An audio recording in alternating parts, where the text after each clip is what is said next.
When we talk about international relations, we usually think of, massive trade deals or big military alliances. Last billion-dollar agreements. Yeah, exactly. But sometimes the sharpest signals, the real high-stakes moves, they come from something much smaller. Something like a visa stamp. Or in this case, the lack of one. A very sudden, very strategic lack of one. It's so true.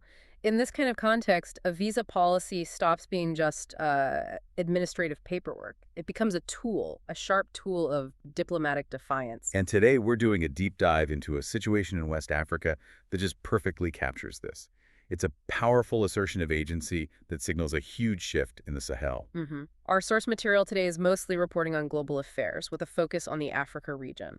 And the mission is to really unpack this retaliatory travel ban announced by Mali and Burkina Faso against U.S. nationals, because this was not just a political squabble. No, not at all. It was a calculated, formal, tit-for-tat measure. And it comes from these two West African military governments, or juntas, in direct response to a U.S. move. So we really need to break down this principle of reciprocity they used. And the security justifications from both sides, which are, very different. And then we have to place it all in that crucial regional context with ECOWAS. For you, the listener, this is really a case study in how nations, even while facing huge internal challenges, pick their foreign policy battles. It really is. Okay, so let's start with the basics. The sequence of events, what happened first? Right, so action number one comes from the U.S. side. On December 16th, the reporting shows that the sitting U.S. president expanded some existing travel restrictions. And this expansion brought in 20 new countries. Exactly. And citizens from both Mali and Burkina Faso were specifically named in that group. And the reason given, what was the White House's justification for this? It was framed entirely around security. They explicitly cited, and this is the quote, persistent attacks by armed groups. Okay, so that framing is really important. They're essentially designating the entire civilian populations of these countries as a potential security risk because of internal conflicts. That's it. And that framing is precisely what triggered action number two. The response. The response. Within days, you have both Mali and Burkina Faso issuing formal statements through their foreign ministries. Not a vague threat, then. No, a formal diplomatic communication announcing a reciprocal ban on U.S. nationals. But their justification was completely different. They didn't really engage with the U.S. claim about armed groups, did they? Not directly. They bypassed it. They stated very clearly that their ban was made, quote, in accordance with the principle of reciprocity. And that phrase, principle of reciprocity, that feels like the real heart of this whole thing. It is. It's the cornerstone of this deep dive. By invoking reciprocity, they're basically saying, look, if a major power like you decides to treat our citizens as a blanket risk based on our internal problems, then we're going to apply the exact same logic, the same conditions to your citizens. Precisely. It's a diplomatic assertion of equality. It challenges that implied hierarchy, where the U.S. can issue these restrictions and not expect a mere response. But here's the thing that's so interesting. The U.S. cited a real problem. The security situation is a real problem. A huge one. Both Mali and Burkina Faso would be the first to agree that these armed groups are their central challenge. So why? Why prioritize a diplomatic tit-for-tat? And that question takes us right into the internal politics of these juntas. We have to look at the claims behind the actions. Because the shared reality is severe. Absolutely. Both countries have struggled, really struggled, to contain these armed groups that have spread so rapidly across the Sahel. The crisis is profound. And crucially, both governments are military governments. Yeah. They came to power specifically because they said the civilian governments they overthrew had failed to solve this exact problem. Yes.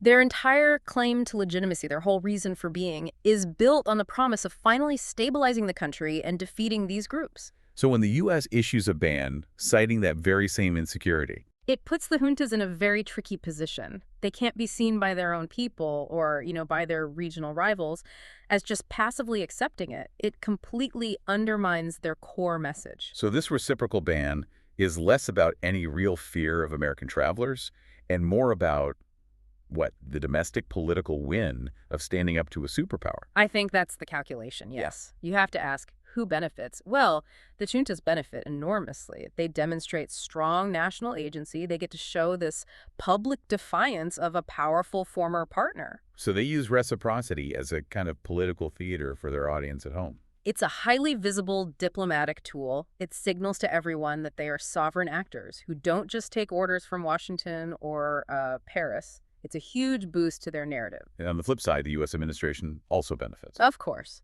By focusing on national security and border control, it shows its own base that it's being tough. It asserts this kind of unilateral authority over its borders, even if the actual impact on U.S. security is probably minimal. Which brings up a critical question.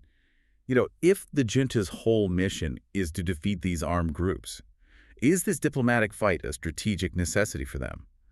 Or is it just a dangerous distraction that isolates them even more? That is the central tension. And I think the source material suggests it's a strategic necessity for them. I mean, if they let the U.S. action just stand without a response, it would imply that the U.S. has the right to unilaterally define their countries as, unstable security risks. Right. So by pushing back, they're trying to negotiate the terms of their own international identity, even if it means short-term isolation. It's a big diplomatic gamble. It is. And it has massive regional implications, which takes us right into the next section. We have to connect this bilateral spat to the much bigger picture of what's happening in African politics right now. Because this action, it's not happening in a vacuum. It's directly tied to the breakdown of regional consensus, isn't it? Inextricably linked. Yeah. The major context here is the fracturing of the economic community of West African states. ECOWAS. That's it. Mali and Burkina Faso, along with Niger, have now formed their own group, the Alliance of Sahel States. And they're basically challenging the authority of ECOWAS. They are. They see the bloc as being too slow, too bureaucratic, and maybe too easily influenced by Western powers, particularly France in the past. So this reciprocal ban isn't an isolated incident. It's part of a pattern. A very clear pattern. It's part of a broader trend where these Sahelian governments are asserting their independence, they're shifting their alliances away from traditional Western partners, and they're rejecting established structures like ECOWAS. They are choosing a different path. And this choice, these high-level diplomatic moves, they have very real consequences for, the lived reality on the ground. They really do. While we sit here and discuss the principle of reciprocity, which is a very high-level concept, The people in the Sahel are still facing the underlying source of instability, the armed groups. That's the primary issue affecting millions of ordinary citizens every single day. it's a total divergence in priorities.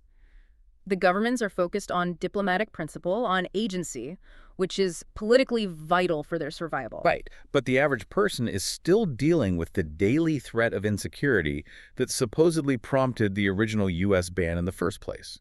And that brings us to what's often missing from the mainstream coverage, which tends to focus on just the diplomatic fallout. The he said, she said of it all. Exactly. The coverage often ignores the structural, the historical factors that led to the rise of these armed groups. Their existence is just cited as a fact, as a justification for a travel ban, rather than being explored as a complex crisis in itself. And that gap in the story matters so much. When you frame the issue as just a travel risk or a fight over visas, You miss the deeper story. yeah, you miss the crises of governance, the chronic underdevelopment, the history of state neglect in these regions, even the effects of climate change that help fuel recruitment for these groups. All of it. The fact that these three junta-led countries are now formalizing their own alliance outside of ECOWAS and are willing to take these high-risk diplomatic actions, it shows they believe the old systems for security and development have failed them. So, synthesizing all this, what's the big takeaway here? I think the main takeaway is that this travel ban is, it's far less about the logistics of visas and travel. Right. It is overwhelmingly about a diplomatic assertion of sovereignty and national agency. And it's all driven by this immense challenge of internal security and the political need for these governments to look strong. Let's quickly go back to that key term you mentioned, the one that defined this whole exchange. Yeah. The principle of reciprocity. Can you just break that down in simple terms? Sure. In international relations, reciprocity is basically the idea that you treat others as they treat you. A state will grant privileges or impose restrictions on another state's citizens to the same degree that its own citizens are treated. So it's a formal, what's good for the goose is good for the gander. That's a good way to put it. By formally invoking it, Mali and Burkina Faso essentially turned the tables. They forced the U.S. to see that its actions would have immediate mirrored consequences, even if those consequences were mostly symbolic. It's a way to push back against what they see as diplomatic bullying. And this definitely sets a precedent. So what does this mean for Africa's future, say, in the immediate term? I see two big things. First, it signals this growing, formalized willingness among these military-led states to directly challenge Western diplomatic norms. They're showing that they will prioritize their own narrative of defiance over, maintaining traditional diplomatic niceties. And the second, It confirms the split that's been happening for a while. The divergence between these three junta-led nations and the established regional structure of ECOWAS is accelerating. The region is actively forming alternative alliances, and that's going to complicate everything from security to trade across all of West Africa. so it's a profound shift. External powers can no longer just issue these unilateral security-based edicts and expect no consequences. The days for that appear to be over, yes. So, as you think about this deep dive, about sovereignty and survival in the Sahel, we want to leave you with 3 points to consider. First, how does the junta's public commitment to fighting armed groups, the very reason they said they seized power, stack up against their immediate diplomatic priority here, which was issuing a retaliatory ban? What does that choice tell you about where their real focus is? Security or political survival? That's a great question. And second, who do you think really bears the greater cost of this travel ban in the long run? Is it the U.S. or is it Mali and Burkina Faso who might feel the pinch from, say, reduced aid or less technical exchange? And finally, a really critical one to think about. If the White House cited persistent attacks by armed groups as the reason for its ban, why did the U.S. focus the restriction on all citizens? Right. Why not target specific security interactions or diplomatic ties? Exactly. It raises the question of whether the U.S. action was really about security or if it was meant to be politically punitive from the start. A very complex snapshot of a rapidly changing region. It shows that international relations is always about so much more than just trade and aid. Indeed. Until the next deep dive, we hope this analysis helps you connect the dots on this pivotal moment in West Africa.